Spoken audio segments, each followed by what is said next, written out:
Hello guys! Naku, na-miss niyo ba kami? Sobrang Naku, weird lang sobrang na tanghaling tapat. Parang, 'di ba? Pero sobrang rare mag-react ng Matt Summer TV. Pero pag may mga ganitong event, hindi namin of course. So, sa mga hindi nakakakilala sa amin, I'm Matt. and I'm your sugar spice and sometimes nice. My name is Blake. And yes, 5 years in the game and makakarinig tayo ngayon ng medyo I mean, we've heard it last night. You can also check out our audio reaction last night. But the way I'm seeing it, this is a very quiet protest. I mean, Uh, there's definitely a hidden meaning doon sa ano. That's why I'm excited to see how this is reflected sa music video. Correct. Mm-mm. How anong take nila dito, anong basta yun yung mga gusto ko. But for me, yes, this is a quiet protest. The way I heard it last night na parang we're really fighting for something that's actually being denied for a very long run for most. Yes, at saka syempre 'di ba minsan yung sabi ko nga sometimes music videos provide clarity. Meaning if medyo may alinlangan tayo or may pinag-iisipan pa tayo sa music, the music video is the perfect opportunity para mas maintindihan at mas ma so let's watch. Pero Blake, ano lang ha, para expectation setting lang. Hindi pa natin ito napapanood and then Yeah. pangalawa, medyo mataas na ang expectation namin pagdating sa SB19's music video. Alam mo, yun yung Yeah. masaklap eh. Pag tinaas mo masyado yung standard, mag-expect lagi ang tao ng magandang music video. Well, Diba? let's see. For in the recent times naman, I haven't really been disappointed. After Dam, especially, like Dam was like on a whole nother level, and then nilabas si Dungka another angle, and then may time. So that was a remarkable storytelling, and then yung Umaaligid, which was produced naman by G Productions, I think. So let's see. Correct. Let's watch.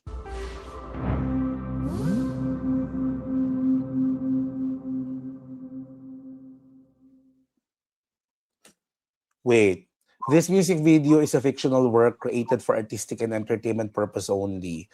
Okay. So definitely, they're already saying na hindi po ito siguro yung mga bansang nag-i-issue ng visa for Filipino travelers. Siguro hindi dito involve yung ating immigration sa Pilipinas or any authority. So this is a work of fiction. That's quite responsible, of course, di ba? Okay, let's watch.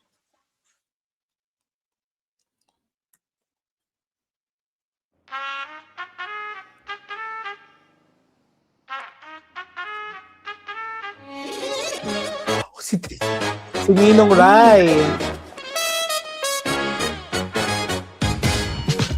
Sabi ng marami swerte raw ang makatapat ka ng tae. Sabi na ilayo ng nilagad at sila na may panay. Amoy tagumpay, panay sa husay, gilibreng sagay, wag lang bubuka. Ako sa maray, malapa, pusay, Oh, baho. Pero actually, it's true. Parang for the longest run, I mean, this happened to me several times. Papasok ko ng school, nung papasok na ng work, parang iniisip ko na, swerte to, swerte to. So, grabe yung Talaga? idiom na yun. Oh, actually alam ko, aware ako sa idiom na yun. Kaya nga lang pag nangyari talaga yun, parang ano ba yan? Why today? Bakit malas? 'Di ba? True. Hayaan ko na lang ang mga madlangang people ang umawit ang mundong aking tinagusan. Ano raw? Take it down. Tunay ka maingay when you don't have to make a sound. And that's what's up, that's what's up. Okay. I love that. Parang ipinakita dito. Kasi, alam mo, Blake, di ba parang may certain, of course, may mga certain institutions, school, na hindi nag-aalaw ng certain color ng buhok. Di ba? Kahit wala naman to kinalaman sa trabaho nila. Di ba may mga ganon? So, Yeah.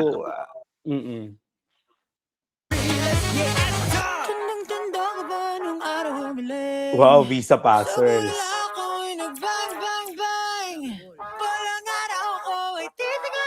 Kasi ngaya ako ay magaling. Kahit wala maring dating, kahit na anong bang gawin, the dance. I love the dance. Yeah, I love the dance. It's funky, and for me it's borderline parang parang campy na way, unconventional yung It's mga very dance TikTok. steps. It's very TikTok Yeah. actually. So parang I get probably that they're trying to target now yung something that is TikTok friendly.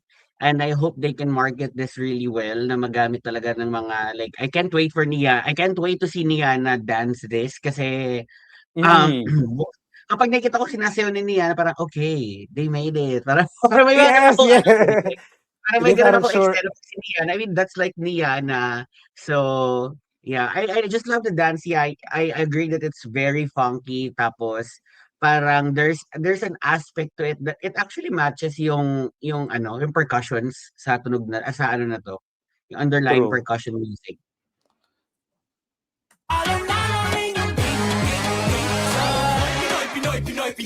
Sorry, this hair, I love this hair sa kay Stel. Like, nakita ko na siya, 'di ba? So parang he's very broad and he's getting like more what? Um, his body's Broader. more divine now.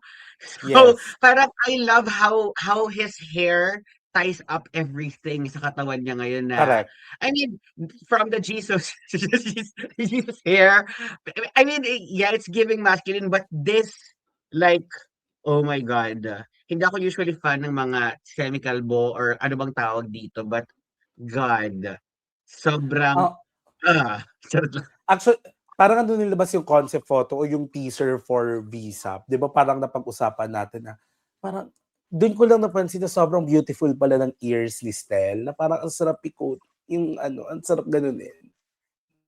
And tama ka doon, bagay na bagay yung semi-kalbo sa kanya. Alam mo, this is no yung parang hindi naman to yung parang alam niyo yung ka-cancel, pero ang lakas sa sex appeal nung hair Yeah. niya. Oo, sobra.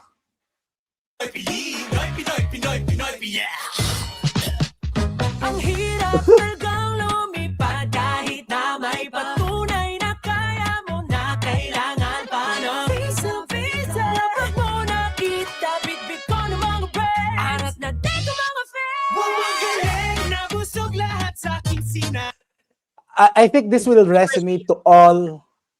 Yung napakahabang receiver. I think this will resonate to all of us Filipinos who's struggling to be somehow para makapag-travel sa mga bansa na may visa. Kasi sometimes talaga parang you don't want to go to that country kasi sobrang hassle, sobrang draining mag-apply ng visa kasi you need to provide almost all financially, even your capacity to travel. Ang hirap mo talagang para binibuild up mo yung sarili mo eh. And then, Mm. ang laki pa rin ng chance na ma-denied ka, 'di ba? And sometimes, pag dinenay ka, walang reason.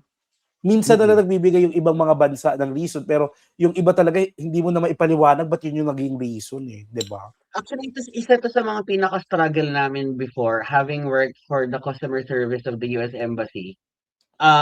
Yung tatawag sila bakit na-deny, parang ma'am check niyo na lang po yung letter tapos merong iba-ibang code kasi yung denial eh. Mm. Pero at the end of the day, you still are not able. Wala rin namang nilalagay kasi yung interviewing officer dun eh, na kung ano yung reason bakit dinelay. Correct. So, hirap kasi this resonates so loudly not just with visa eh. It's more of yung validation natin sa ibang bansa wherein actually ito yung nakikita ko dito eh.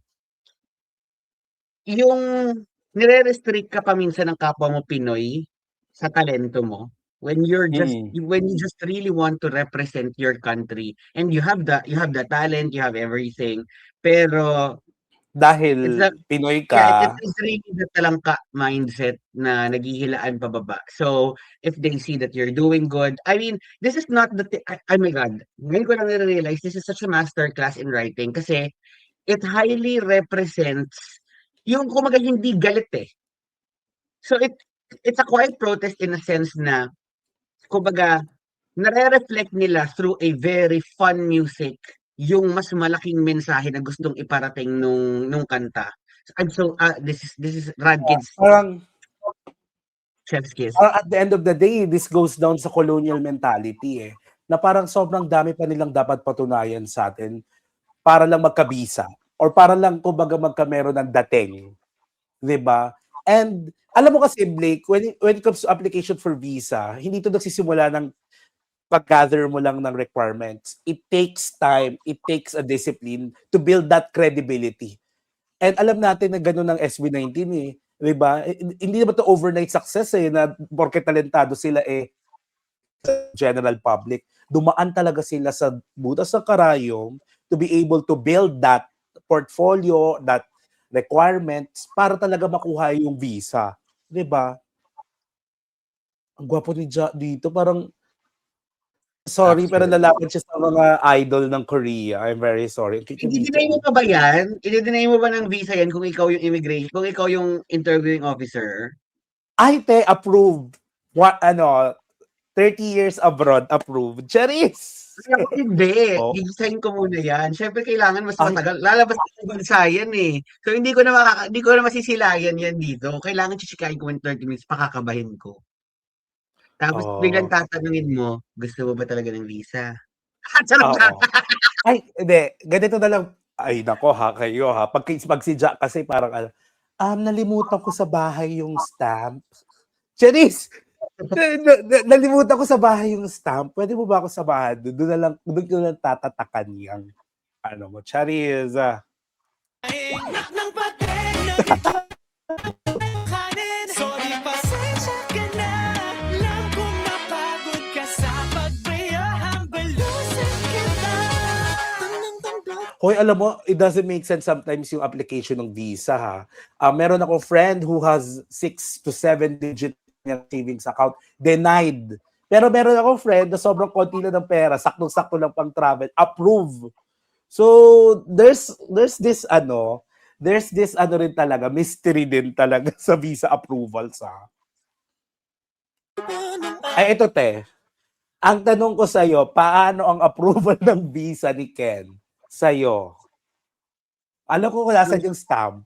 Charis. Nasan yung stamp? May sagot ako dyan.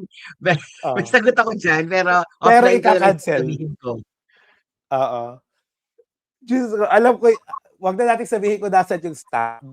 Maghirapan mo Alam mo, rin siya. Also, I just have to say it. Nobody wears leopard print recently like Ken. Like, he has made such an impression na parang this is my brand. Na parang, oh my God, my Nike has come so far from, True. I mean, and grabe yung dating niya dito. Yung, alam mo, there's a bit of grunge to it, the way he dresses himself, but you can still see sophistication and class to his style, which, oh my God, it's so divine. At saka pati, Blake, di ba parang yung mga fashion, ito, print, you would say na parang dumaan na siya or lipas na siya sa fashion sense. Pero hindi eh. Kung ano yung pinili niya, parang nagiging contemporary eh. Parang nagiging in. Di ba? Mm.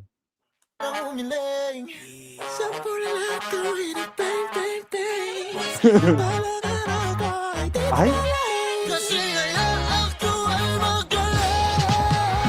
Ay! Grabe naman yung laway ni ate girl. Wala pa rin dating. Kahit na ano mang gawin. Baka naman kailangan lang ng pizza. Kaya kung palaw na rin yung pizza. Pinoy, Pinoy, Pinoy. What if kalmahan lang natin? Let's go. Eat. Wow, what if kalmahan lang natin? To, masaya lang kahit may lahat na para bang spaghetti lang. Sa baba, sa taas, meron Oh my God! Kalma na to! Ngayon ko lang assistant mo. Wow. Speaking of hair, we talk about hair kanina. Bagay sa kanya yung semi-kalbo. Now the question is, bagay ba sa kanya maging kalbo? I mean, siguro, Ako sa akin, parang nadagdagan pa yung appeal for me. ako hindi na. Gusto ko yung ganun pa din. Yung Sa ganun lang. semi-kal ka, sige, pag naging Oo. kalbo siya sa akin siya. Tapos ganyan yung beard. Girl, kahit ano atang buhok kasi hindi siya mapapasayo. Parang kahit na anong gawin mo, hindi mapapasayo si Pablo. Alam mo sis, kaya may kolonya, kaya may ma-approve. Even with our friends, we cannot get that validation. Diba? Sis, I think the only validation we need is an admission. Sis, hindi ba sapat ang 5 years na pag-react natin sa SB19 for you to see my worthiness?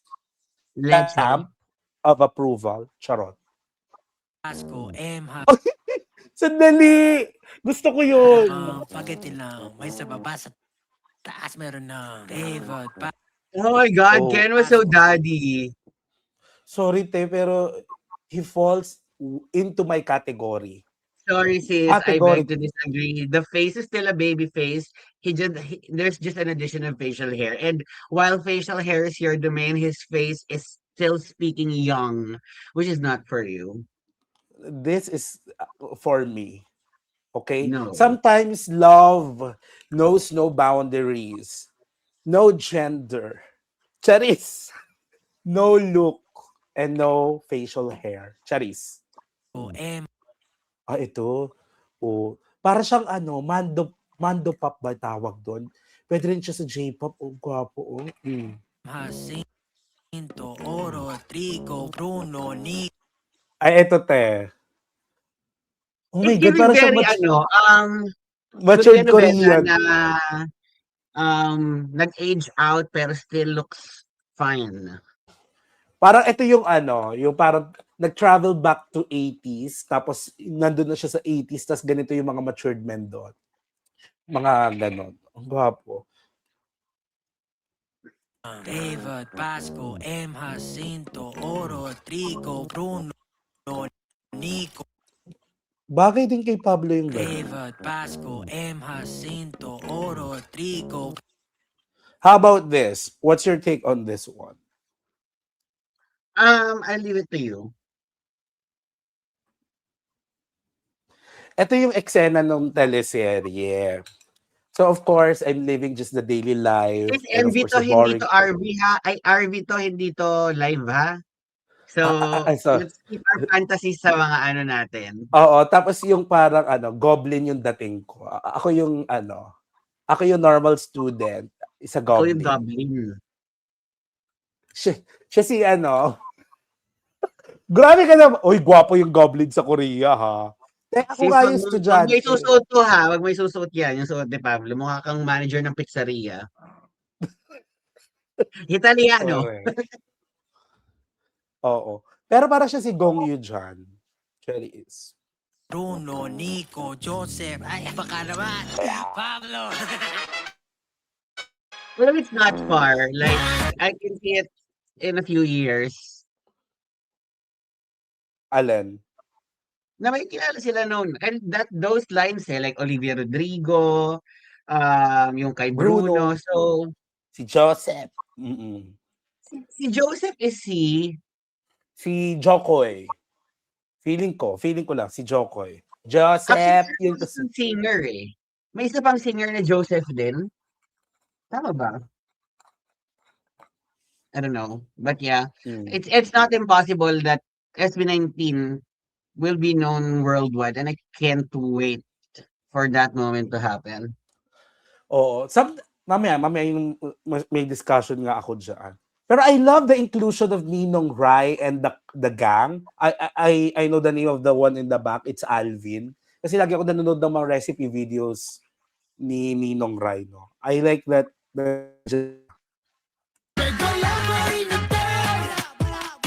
Girl, I love Oh my God. this! Oh my God, na-miss ko si Poca and Chardy. Yung tandem nila. I love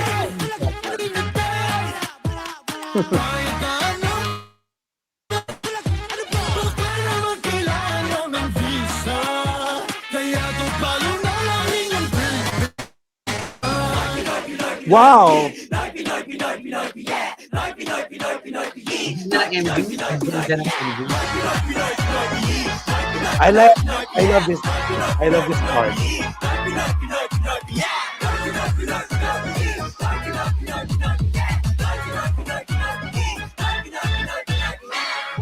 Wala pa rin dating. Kahit na ano pa ang gawin. Kahit na, Why pick wala pa rin dating. Kahit na ano pa ang gawin. Noy, Pinoy, Pinoy, Pinoy.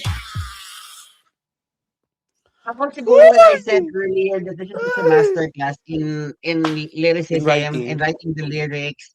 This is also a very, very good demonstration of their message. Kasi it's just a simple glass, but it is truly a barrier eh. Na parang, True. I sit on this side of the table, you sit on that side. That And- glass reflects so much in the society na it really shows na hindi lahat posible. Even if you True. have everything, even if you've provided yung requirements, even just the basic requirements, eh, like Grabe. True. in our current system, people are, I mean, there are really agencies that will prohibit you from really growing, even if you're enough already, eh, just because they Yeah. feel like doing so. First of all, parang ang nakita ko talaga dito is the visa officer is somehow parang pinapakita doon na yun yung parang general public and then SB19. Marami na katunayan, and yet in the end denied pa din. Kumbaga, parang this is parang a clap back to all na we're done with this. We're done proving our craft, we're done proving our worth. At saka pati alam mo sa totoo lang, this comes very personal din talaga sa society natin na meron pa rin talagang mga na-exclude na Pinoy, not only for those who's finding work or being in the industry, yung simple nga lang na mga makukulay na buhok, 'di ba? Parang hindi na siya tinatanggap sa work, nadi-discriminate na sila. Pero I just love na parang in the end, ang gustong sabihin dito ng SB19 is we're done. Done providing you the reasons why you need to support us. We're done proving our talent and craft. Kasi in the end, talaga hindi mo mapiplease ang lahat. 'Di ba? You cannot please everybody. I really love how they made how they tapped into a social issue na parang, I mean, I don't know if it's a coincidence that Pablo wrote this during yung mga recent, kasi ang daming recent Correct. shared posts about traveling and about the travel tax. I'm not sure kasi the way I'm seeing sobrang recent dito, para I don't know, hindi natin alam kung ano yung timeline ng pagkakasulat ni Pablo. I hope there's an interview that if he really wrote about this, or matagal niya feeling ko matagal niya na itong napapansin. Sumabay lang na pumutok yung mga issue in the recent times. Correct. But I love And if you- na Correct. that their songs actually tap into social issues nowadays. Yeah. So guys, if you have any ideas, kasi I think there's credit yan, pwede nyo i-comment below kung ano yung sa tingin yung ibig sabihin ng music video and ng song itself. Kung may alam kayo kung ano yung motivation for writing this one. I just love na yung songs ng SB19 nakaka-ride sa current issues natin dito sa Pilipinas. Alam mo I ba? will say, Feeling ko this song is about you. why? Kasi kahit anong gawin ni Pablo, kahit Okay. hindi Yes, ka I umaamin think, eh. I think, Yeah, this is for you. okay. I think that the song is well produced. I think the lyric is well written. Gusto ko lang sabihin na ang maganda dito sa song na to, like sa audio, hindi lazy writing. It's for me, it's actually poetic in a way na pwede siyang mag-start talaga ng parang realization sa atin na parang, oo nga no, parang we all in life talaga we constantly need to prove something. Diba? Na at the end naman hindi ibibigay. So it is just like the validation of others, the approval of others. And then constantly nating sinisik yun and then madedenay lang. Diba? So eto lang rin Blake ha, gusto ko lang sabihin, yung balita, Fairness yung naman, eto yung dinay mo pa din. Okay, Blake, let's talk about the song and the meaning of it. Ito, last na lang to on my part. Alam mo yung nangyari doon sa ambulansya, tapos parang pinrevent makadaan doon sa busway. And then eventually namatay yung pasyente. And then may interview yung anak niya na tama yung desisyon niya na sa Australia siya tumira kasi ang hirap piliin ng Pilipinas. May ganun siya eh. It really, parang sumakit yung puso ko doon, pero I expect that response. Alam mo kasi, yung sa SB19, I think lang ha, in an alternate universe, kapag 5 ito, nalagay sila sa USA, they are global superstars right now. Even isang bansa, even sa Korea, kapag Koreano yung mahalima natin, and then siguro dito sa alternate university, the elements of loving their families, pagsisikap, and then talent. 'Di ba? Talent. Feeling ko talaga global superstars na sila. Pero sorry mahalima, you're born in the Philippines, wherein iba yung ano dito, iba yung pamamalakad dito, iba yung atake dito. So yun lang yung feel ko, parang Yeah, well, I guess I've said my piece so much already, and feeling ko din talaga this is about you. Yes, Denied, yes. I rejected. I think this is about me because I have a Visa card. I have a Visa card as well. Oh my Oh. God, I have a Visa card. So this is all about us, not just Yes. about me. Well, Yes. anyway, so ayun na, I guess that's our reaction video. And comment down kung ano yung mga tingin ninyong mas makabuluhan pang meaning ng kanta. Feel Let's free be and we'll nice read and it let's out. be kind ha. Hindi ito Yes. patalinuhan. Hindi ito patalinuhan ha. Ina-admit namin, bobo po Patalinuhan, kami. all comments are accepted. All comments are valid. Charot lang. Anyway, thank you very much for tuning in. I'm your Sugar Spice and sometimes nice. My name's Blake. And this is Matt. Bye.